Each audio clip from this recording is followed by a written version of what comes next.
The festival lanterns swayed in the evening breeze, casting orange light across the crowded harbor square. I stood there holding my handmade sign, painted blue on scrap wood. "Congratulations, Lyra, University Scholar." My overalls still smelled of engine oil and salt water from the day's work. I'd spent 3 hours after closing the workshop to make it perfect. Then I saw her, my daughter, surrounded by her polished university friends, all wearing designer clothes I couldn't pronounce. I waved the sign high, grinning like a fool. "Lyra, over here." She turned. Her face went white, then crimson. The laughter started with her friends, sharp and cruel. Then Lyra spoke words that would echo in my mind forever. "You're embarrassing me.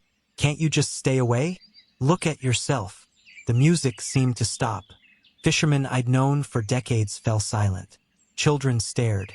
I stood there, my sign suddenly feeling heavy as an anchor. The colored lights blurred together as I blinked. My name is Armin, and in that moment, I understood that sometimes love isn't enough to bridge the distance between who we are and who our children want us to be. I set the sign down carefully on a wooden bench, treating it with more dignity than my daughter had shown me. My hands, scarred from years of working with boat engines and sharp metal, trembled slightly as I wiped them on my shirt. The crowd parted as I walked through, their eyes filled with pity I didn't want. Seagulls cried overhead, their calls mixing with whispered conversations behind me. My boots echoed on the cobblestones, each step deliberate and measured. I kept my shoulders straight, my head up, even though every instinct screamed to hunch and hide. Pride isn't just for the successful. Sometimes it's all the broken have left. The harbor stretched before me, dark water reflecting the festival lights like scattered coins. I'd walked this path 1,000 times, usually with joy in my heart thinking about Lyra's future. Tonight, each step felt like walking away from something irretrievable. Behind me, I heard someone pick up my sign, probably to throw it away. That was fine. Some things, once broken, can't be displayed anymore. My workshop sat at the end of the dock, a weathered building that had been my world for 23 years. The smell of paint, rust, and diesel fuel greeted me like old friends. I'd bought this place when Lyra was born, determined to give her a better life than I'd had. Inside, photographs covered one wall. Lyra at 3 helping me paint a boat hull, more paint on her face than the wood. Lyra at 7, learning to tie nautical knots, her tongue sticking out in concentration. Lyra at 15, rolling her eyes but smiling as I taught her to check engine compression. Each memory felt sharp enough to cut. My desk held neat folders labeled with months and amounts. Every payment I'd made to her university, disguised as a scholarship fund I'd named the Horizon Fund.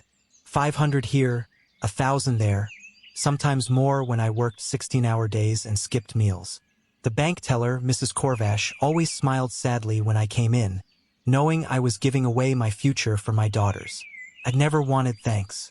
Just seeing her name on the university roster had been reward enough. But I'd never expected shame either. I sat at my desk, pulling out the leather-bound ledger where I tracked every scholarship payment. My handwriting filled the pages, each entry representing another boat repaired, another skipped dinner, another winter without new clothes. The math was simple, my comfort for her dreams. The Horizon Fund had started 6 years ago when Lyra first mentioned university. Back then, I'd laughed and said, "We'll find a way." She'd hugged me so tight I could barely breathe, telling me I was the best father in the world. I'd meant to tell her the truth eventually, when she graduated. Wanted to see her face light up with understanding. But tonight changed everything. I took out my pen, the same one I'd used to sign her into this world at the hospital 20 years ago, and drew a line through the next payment. The ink bled slightly like a small wound. My hand hovered over the paper, and I wrote just one sentence. Sometimes, we must see what holds us before we let go. Tomorrow, I'd mail this note to her dorm. Tonight, I'd sit with the weight of my decision and hope I was doing the right thing. 3 weeks passed before Lyra came home again. I heard her arrive late Saturday morning, her car much nicer than anything I could afford. She'd gotten it from somewhere, though she'd never explained where. Her clothes had changed too, designer labels I recognized from shop windows in the city. I'd made her favorite stew, the one her mother used to cook before the fever took her 7 years ago. Chicken with root vegetables and herbs from the garden I maintained behind the workshop. The smell filled our small apartment above the shop, warm and welcoming. Lyra barely looked up from her phone as she picked at her food. "This tastes different," she said, scrolling through photos. "You should really use better ingredients, Papa." I smiled, though it felt like pulling rusty wire. "Your mother's recipe never failed us before." She shrugged. "Times change. You should modernize this whole place. Maybe get a smartphone, join social media. My friends think it's weird you don't even have internet here." I kept eating, each spoonful tasting like dust. "Some things don't need fixing, Lyra." That evening, while washing dishes, I heard her on the phone in the next room. Her voice carried through the thin walls, animated and light in a way she never sounded with me anymore. "Oh, that scholarship is such a lifesaver," she laughed. "Can you imagine if I had to depend on Papa's workshop? I'd never have made it past first semester. The man still uses paper ledgers and doesn't even know how to send emails." Water ran over my hands, suddenly feeling cold. She continued, oblivious. "I mean, I love him, but he's so outdated. Small-town fishermen aren't exactly rolling in money, you know? Thank goodness some anonymous donor had mercy on me." A plate slipped from my grip, shattering in the sink. Lyra poked her head in. "You okay?" I nodded, fishing out porcelain pieces with careful fingers. "Just clumsy tonight." She returned to her call, and I kept washing dishes, the sound of running water mixing with her laughter. Sometimes the cruelest cuts come from those we bleed for willingly. The festival had been my idea, a celebration of her scholarship. I'd spent 2 days building that sign from wood scraps, painting each letter with precision I usually reserved for boat repairs. The blue paint came from leftover marine coating, the kind that doesn't fade even in harsh sun. My neighbor, old Tomek the fishmonger, had watched me work. "You're proud of her," he'd observed, gutting cod with practiced ease. "She's the first in our family to attend university," I'd replied, sanding rough edges. "My grandfather fished. My father fished. I fix boats. But Lyra? She's going to soar." Tomek had nodded slowly. "Sometimes birds forget the nest that kept them warm." I'd laughed then, thinking he was just being pessimistic. Now his words felt prophetic. I'd arrived at the festival early, positioning myself where Lyra would see me first. Wanted her to know I was proud, that her achievement meant everything to me. Instead, I'd become the embarrassment she needed to escape. The memory of her face, twisted with shame, played on repeat in my mind like a broken film reel. That night, I walked to the harbor's edge where old pier pylons jutted from the water like broken teeth. The festival continued in the distance, music and laughter drifting on the breeze. I sat on a barnacle-covered beam, watching lantern reflections dance on the dark water. The scholarship ledger felt heavy in my jacket pocket. I'd brought it here, to this quiet place where I'd often brought Lyra as a child to watch fishing boats return at dawn. She'd ask endless questions then. Why do boats float? How do engines work? Can I help fix them someday? I took out my pen and opened the ledger to the current month. Her next tuition payment was due in 2 weeks. 6,000 currency units, representing 3 months of round-the-clock work on my part. I drew a single line through the entry, black ink decisive against white paper. Then I wrote the note I'd been composing in my mind. Sometimes, love must step back for lessons to step forward.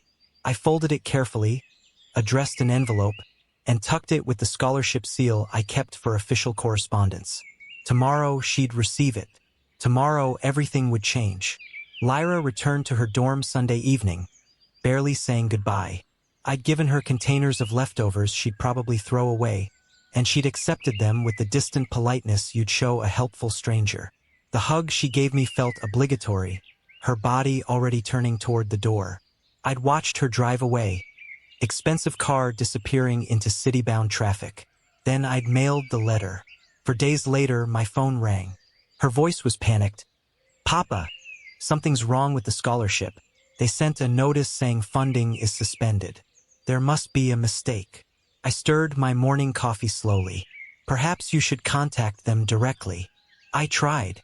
They won't tell me anything except the donor requested a pause. Papa, what if I can't finish the semester? My classes, my friends, everything. You'll figure it out, Lyra.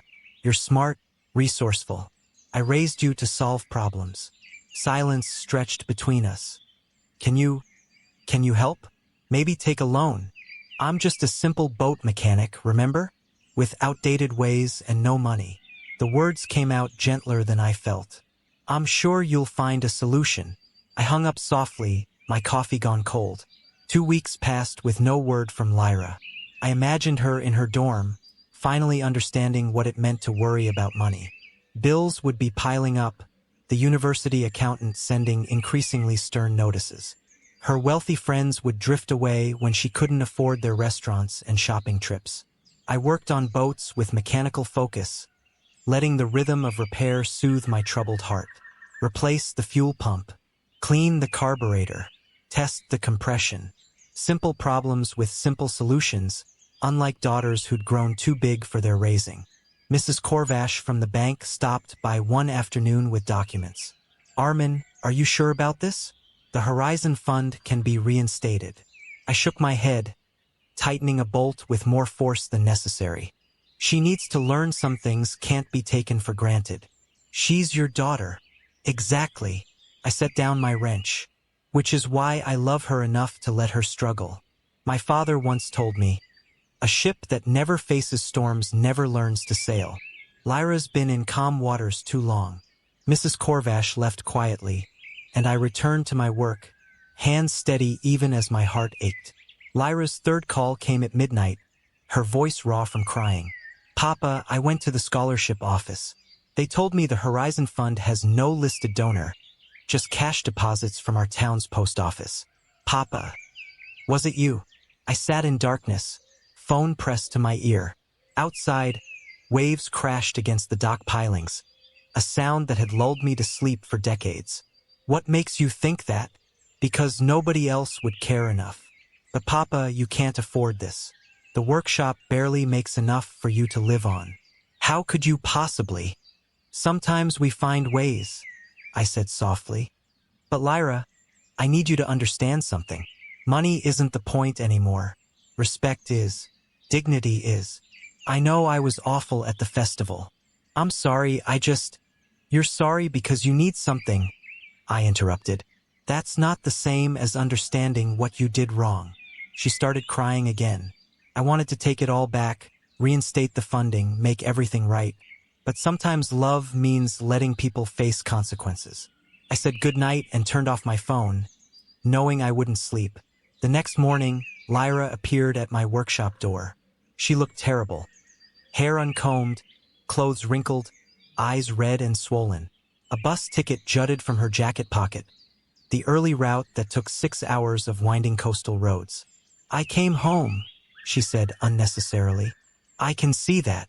I continued organizing tools, giving my hands something to do. Shouldn't you be in class? I can't focus. Papa, please, I need to know the truth. Did you pay for everything? My tuition, my housing, my meal plan? All of it. I set down a wrench carefully. The scholarship paperwork is legitimate. The Horizon Fund exists. That's not what I asked. We stared at each other across the oil-stained workspace, the gulf between us wider than when she'd lived 2 hours away. Finally, I spoke. What would it change, Lyra? Would it make you less embarrassed of your father in his work clothes?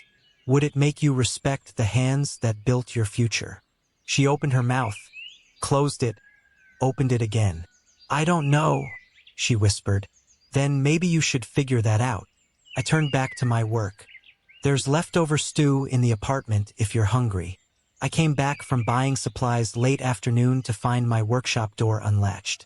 Inside, everything had been swept clean, my tools neatly arranged on the walls. Only one item remained out of place. A small blue rag folded on my workbench with a note underneath. Lyra's handwriting. When you see the sea, remember, every wave starts small. My own words from years ago when she'd asked how oceans formed. I'd explained about rain and rivers, how tiny drops eventually became something vast and powerful. She'd been 8, sitting on this same workbench, legs swinging as she listened with complete attention. The workshop felt different somehow. I realized what was missing: her photographs. Every single picture that had covered my memory wall was gone, removed with such care that no nail holes remained. On the wall, she'd written in blue chalk, "I need to understand what I've taken for granted." My chest tightened. I sat on a work stool, the blue rag in my hands, and let myself cry for the first time since my wife died 7 years ago. Tomas, my former apprentice who now ran his own repair shop 2 docks over, found me that evening. He was 25, built like a harbor crane, with gentle eyes that missed nothing. "Lyra came to see me today," he said, sitting on an upturned crate. "Asked about the Horizon Fund." I looked up from the engine I'd been pretending to fix. "What did you tell her?" "The truth. That you sold your best equipment 3 years ago to cover her first semester. That you work nights at the commercial dock to make extra money. That every winter you wear the same coat because new ones mean less for her tuition." He paused. "She cried, Armin. Really cried." "Good." The word came out harsher than intended. "Maybe tears will teach what comfort couldn't." Tomas handed me an envelope. "She made me promise to give you this only when you were ready. I think you're ready now." After he left, I sat alone with the envelope, afraid to open it. Sometimes we're not prepared for the consequences of our lessons, even when we're the ones teaching them. Inside the envelope, a bank slip showing the Horizon Fund's balance. 0. Every currency unit I'd saved, every sacrifice I'd made, documented in neat columns. Below the numbers, she'd written, "I never knew love could have a price tag, or that I'd been spending it so carelessly." Behind the slip, a photograph I'd thought lost. Lyra at 6 years old on my shoulders, both of us laughing at the harbor's edge. Her mother had taken it a month before she died. On the back, in Lyra's child handwriting, "My papa is my hero," and beneath that, fresh ink, "He still is. I just forgot to look." The third item made my breath catch. A bus ticket to Portside, the northern harbor town 2 hours away, dated for tomorrow morning. No explanation, just the ticket. I turned it over in my work-worn hands, wondering what she'd discovered. What had made her travel there? The ticket felt heavy with unspoken meaning, and I found myself standing, checking the workshop clock. The last bus tonight would get me there by midnight. I had to know what waited in Portside. The bus wound through coastal darkness, my reflection staring back from the window. Other passengers dozed, but sleep felt impossible. I clutched Lyra's envelope, reading and rereading her words. Portside was larger than our town, its harbor lit with industrial floodlights even at midnight. The shipyard stretched along the waterfront, massive cranes standing like sleeping giants. I'd worked here briefly 20 years ago, before buying my workshop, before Lyra was born. The night foreman, Grevik, recognized me immediately. "Armin, haven't seen you in forever. You hear about the boat?" "What boat?" He studied my confused face, then nodded slowly. "Ah, someone wanted it to be a surprise. Come on, it's out back." We walked through shadowed corridors between dry-docked vessels, our footsteps echoing on concrete. Finally, in a corner lot illuminated by a single light, I saw it. A small fishing boat, freshly painted brilliant blue, the exact shade of Lyra's university uniform. On the hull, in careful white letters, "For my North Star." My knees went weak. Grevik steadied me with one massive hand. "Your daughter commissioned this 3 weeks ago. Paid with savings from her job. Didn't know you knew she worked nights at a campus bookstore. Did you?" I shook my head, unable to speak. "She brought photos, specifications, everything. Said her father taught her boats should be painted the color of dreams." He paused. "Showed me a picture of you two when she was little. Said you called her your North Star because she'd guide you through any darkness." I approached the boat, running my fingers along the smooth hull. The craftsmanship was excellent, every detail perfect. Someone had loved this project. Inside the boat, secured to the deck, sat a wooden box with brass hinges. My hands shook as I opened it.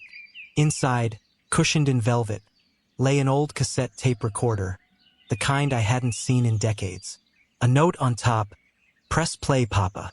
I sat in the boat, surrounded by the smell of fresh paint and salt air, and pressed the button. Lyra's voice emerged from the recorder, slightly distorted but unmistakably hers. "Papa, if you're hearing this, then I finally did something right after doing so much wrong." I closed my eyes, letting her words wash over me. I found out everything. Tomas showed me the ledgers, the payment slips, the overtime logs from the commercial dock. Mrs. Corvash explained how you'd come in every month, sometimes with cash in worn envelopes, always smiling even when you looked exhausted. Her voice cracked. "You sold your best equipment. You skipped meals. You wore the same clothes for years. Also, I could have new textbooks and a nice dorm and meal plans I barely used because I was too busy eating at expensive restaurants with friends who never knew your name." Seagulls cried in the distance, mixing with her recorded confession. "I called you embarrassing, but the only embarrassing thing was me, too blind to see that dignity wears work boots and carries tools. That love measures itself in sacrifices, not social status." The recording ended with a click.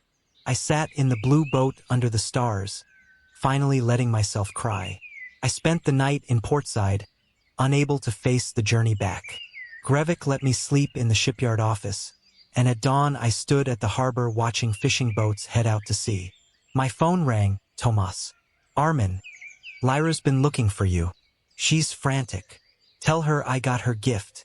Tell her." I paused, watching the sunrise paint the water gold. "Tell her I'm coming home." The bus ride felt different in daylight. Coastal cliffs gave way to familiar beaches, and my heart hammered with anticipation mixed with fear. What would I say? How could we bridge this gap? At the town station, I stepped off the bus to find Lyra waiting. She looked thinner, tired, but her eyes held something new. Understanding, maybe, or remorse. She held a box wrapped in blue paper. "Papa," she said simply. We stood there, 6 feet of pavement between us, while the bus pulled away and townspeople pretended not to stare. Finally, I opened my arms. She crashed into them, this child who'd grown too fast, this stranger who was still my daughter. We went to the dockside diner, the one with checkered tablecloths and coffee that could strip paint. The owner, Mrs. Saltrev, nodded knowingly and left us in the corner booth. Lyra pushed the blue box across the table. "I found this in your desk. I'm so sorry I went through your things, but I needed to understand." Inside, every birthday card she'd ever made me, preserved in plastic sleeves. Every school award, every childish drawing of boats and stars and the two of us. Things I'd saved like treasure. "You kept everything," she whispered. "You're everything." The words came easily now. "Lyra, I never needed you to be perfect. I just needed you to remember where you came from, who carried you." She pulled out her own envelope, hands trembling. "This is my financial aid from the university. Real financial aid, based on merit. It won't cover everything, but I'll work for the rest." Tomas offered me part-time welding work. Welding! I couldn't hide my surprise. I remembered. "You taught me basic metalwork when I was 12.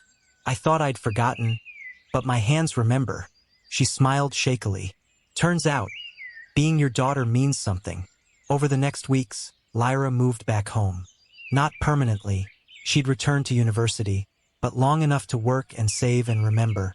Together, we reopened the workshop properly, reorganizing tools, updating records.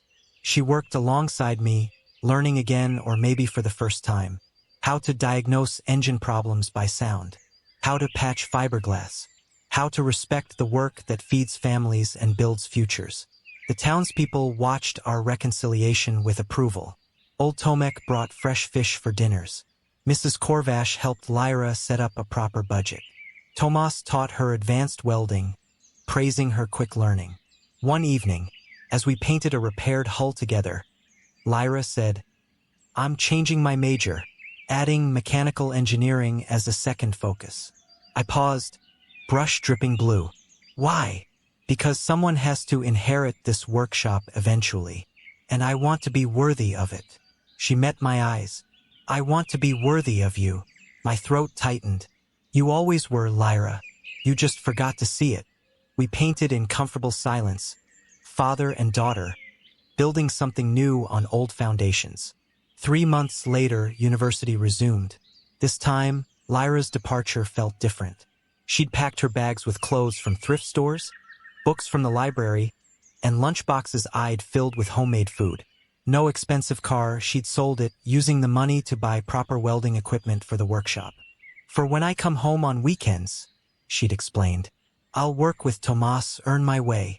The morning she left, half the town gathered at the workshop to see her off. She wore simple clothes, work boots, and a necklace she'd made from old boat parts, washers and bolts polished to shine. I'll make you proud, she promised, hugging me tight. You already do. I pressed something into her hand. The nameplate from my workshop door, the one that had hung there for 23 years. Take this. Remember what it represents. She looked at the worn brass plate engraved with my name, tears streaming. Papa, I can't. You can and you will. One day it'll say your name too. But for now, carry mine. Let it remind you that honest work is never embarrassing. She left in Tomas's truck, waving until they turned the corner. 6 months passed in rhythm. Work, phone calls, weekend visits where Lyra split time between welding with Tomas and studying in the apartment.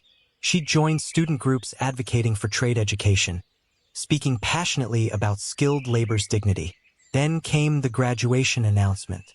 She'd finished her semester with highest honors, her professors praising her unique perspective on engineering and practical application. The ceremony was in 3 weeks. Will you come? She asked on the phone. Please, Papa. I need you there. I don't have anything fancy to wear, I said carefully, old wounds still tender. Then wear your work clothes. Wear exactly what you wore to the festival. I'll be proud to stand beside you, oil stains and all. So I went, my best overalls cleaned but still showing years of use. The university campus felt foreign, all glass and steel and important-looking people.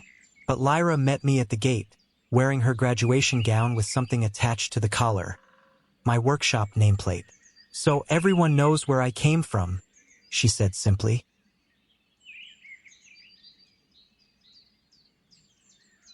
The graduation ceremony stretched long, speeches about futures and achievements blurring together.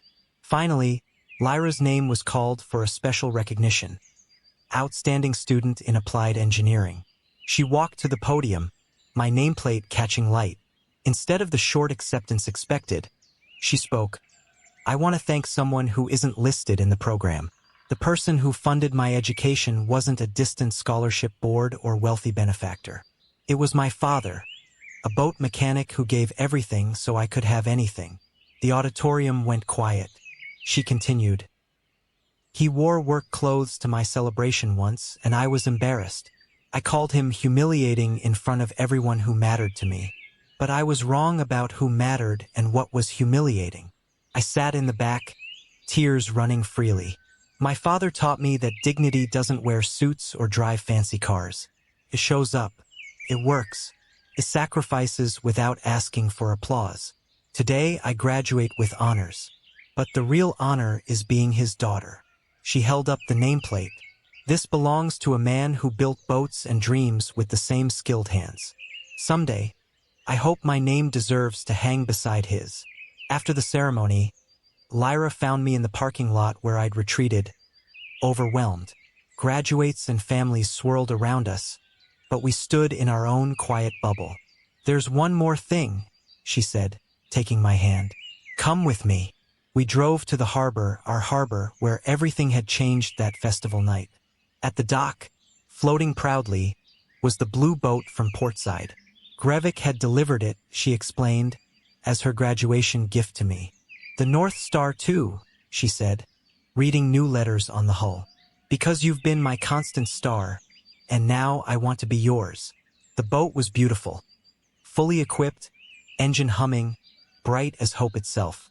Inside, supplies for a day's fishing and a picnic lunch she'd packed. "Let's sail, Papa.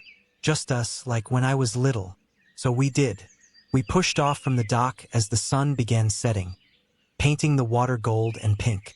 Lyra handled the boat confidently, skills remembered from childhood lessons. I sat at the stern, watching my daughter command the helm, and felt something settle in my chest. "You know what I learned?" she called over the engine's rumble. "That kindness doesn't fade. It waits. And when love finally sees itself reflected, it shines twice as bright." I smiled, the wind carrying salt spray and laughter. The ocean stretched endlessly before us, full of possibility and promise. My daughter steered us toward the horizon, and I knew, finally, completely, that every sacrifice had been worth it. Behind us, the harbor lights began twinkling on. Ahead, only open water and stars emerging in the darkening sky. Our wake glowed with phosphorescence, marking where we'd been and lighting where we'd go. Together,